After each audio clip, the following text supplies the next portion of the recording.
All right, Las Vegas Raiders wideout Davante Adams is facing misdemeanor assault charges for pushing a cameraman. Let's get into the details. My name is Jamahl Kersey. I am the principal attorney at Kersey Law, a boutique criminal defense firm in San Diego, California. In this video, we're talking about what happened just this past Monday night at Arrowhead Stadium after the Monday night football game between the Raiders and the Chiefs. Basically, this was a very frustrating loss for the Raiders. I was actually watching a good part of this game, and the Raiders, they had gone up 17-0, but no lead is safe against Patrick Mahomes and the Chiefs, and especially not just 17 points. I mean, this team can just put up points on the board in an instant. The Chiefs come back. They win by just 1 point. Frustrating game on the road, division game.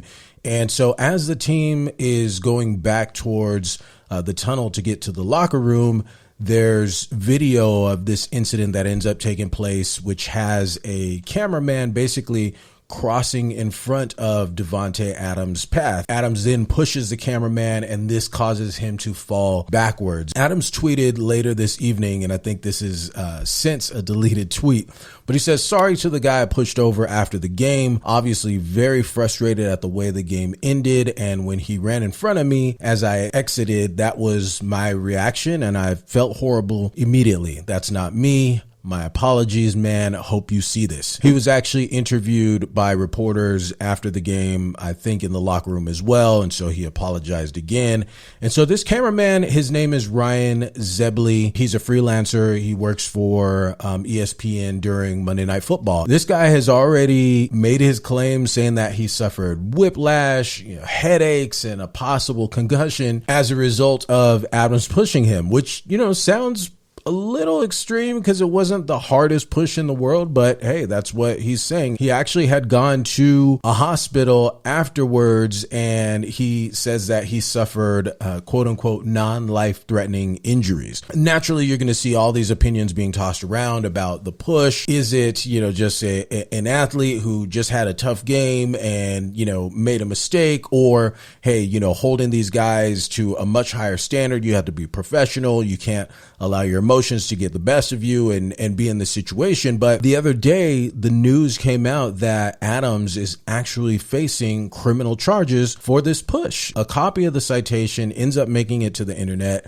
and it was an unredacted version at that actually had his whole address and everything on there. It's like, come on, man, you got to be better than that. So we'll post it here, but obviously we're gonna redact his address. No need to have his personal business out there like that. Basically, the offense that's listed there is intentionally inflicting an injury, and it indicates that it was an assault. And so it basically says Adams did, by an intentional overt act, inflict bodily injury or cause unlawful offensive contact upon Ryan Zebley by pushing Zebley to the ground using two hands, causing whiplash and headache, possible minor concussion. When it comes down to the elements of, could a prosecutor prove that this guy committed an assault, this guy being Davante Adams? And I'd say, just by the black and white law, yes, absolutely. I mean, he did intentionally push, so this wasn't an accidental use of his hand. So he did push out. He's saying that he got medical attention, and if he suffered some sort of concussion possibly and whiplash and headache, then that is an act that would cause bodily injury. Or so it's an or versus and. So the two ways that this can be violated is if you actually cause bodily injury or offensive contact. There's nothing to suggest that Mr. Zebley and Mr. Adams knew each other previously, or that this contact would have been welcomed in any way. So most people would consider getting pushed out of nowhere to be offensive contact. If this were put in front of a jury, as silly as it may sound, they probably would have no other choice but to find him guilty of this. Realistically, as a mitigating factor, I would say that the cameraman did sort of jump into Davante Adams's way. It's a kind of a sudden situation, so almost like a knee-jerk reaction, the push. Also, it was, like I said, a very frustrating loss for these Raiders. One of the things kind of going into this as a possible defense strategy would be realistically trying to get out in front of this as soon as possible. I'm assuming that Davante Adams has no criminal history whatsoever. Like I said, this was a frustrating loss, and it'd be interesting to see how prosecutors out in Kansas City would treat this. I'd like to think that they'd be really professional about it, but given that this guy is a Las Vegas Raider, it's not like they're seeking to do him any sort of favors. But realistically, if I'm Davante Adams' criminal defense attorney, I'm trying to get in front of this as soon as possible to avoid charges being filed against him. Even in the worst case scenario, this is not the type of offense that somebody is going to go to jail for. So I don't see that there's any possible way that Davante Adams would end up going to jail. It is a misdemeanor, and legally on a misdemeanor, you could do up to a year in county jail. And I believe under this particular municipal code, although I'm not familiar with Kansas City law or Missouri law, it's my understanding that 6 months would be the maximum on this. But again, I under no circumstances could I even possibly see Davante Adams going to jail on this. But nonetheless, I mean, he's being charged with a crime, right? So a misdemeanor is a crime.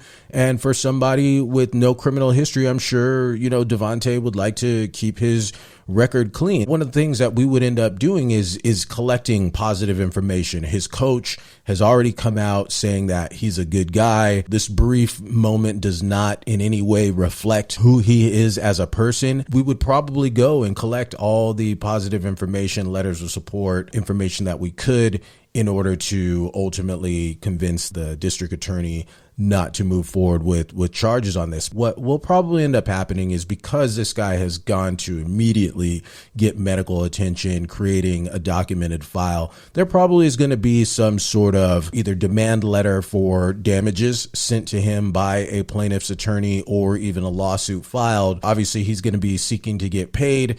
And what can happen with these criminal cases is there can be what's called a civil compromise. When there's a criminal case and a civil case based on the same set of facts, if the civil case is then settled, that then leads to certain documents being filed in court, which then basically does away with the criminal case. And that's exactly what I could see happening here. It's not going to be the injury of the century. So we're not talking, I mean, I can't see this being a six-figure case, but, nice 5 figures, maybe $25,000, $50,000 that he's able to collect. The other issue that is really important to take into consideration is what the league's going to do. It's my understanding that the league has not yet responded to the question of, whether there's going to be taking away games or having him considered to have violated the personal conduct policy. But there is a possible suspension. And so, listen, if under his salary, he makes $3.5 million a year, and that would break down to $194,444 per game. We're talking about a very expensive mistake here. To lose $200,000 over a push is just absolutely absurd. But it then goes to the point of one of the things that I talk about often is controlling one's emotions and not allowing your emotions to get the best of you and allow you to ultimately act out of character.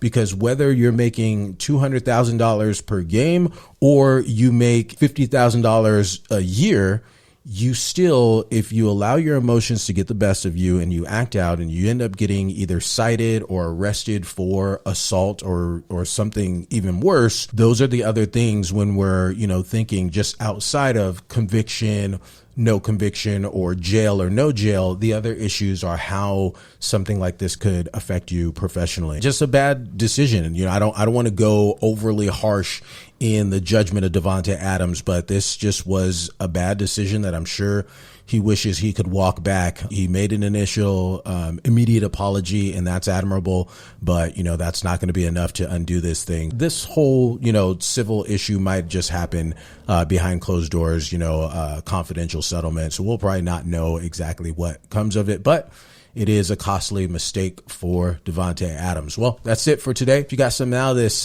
please show me some love. Hit the like button. Make sure you subscribe to the channel and make sure you turn on the notifications so you never miss a new video when it drops. As always, I want to thank you so much for watching, and until next time, peace.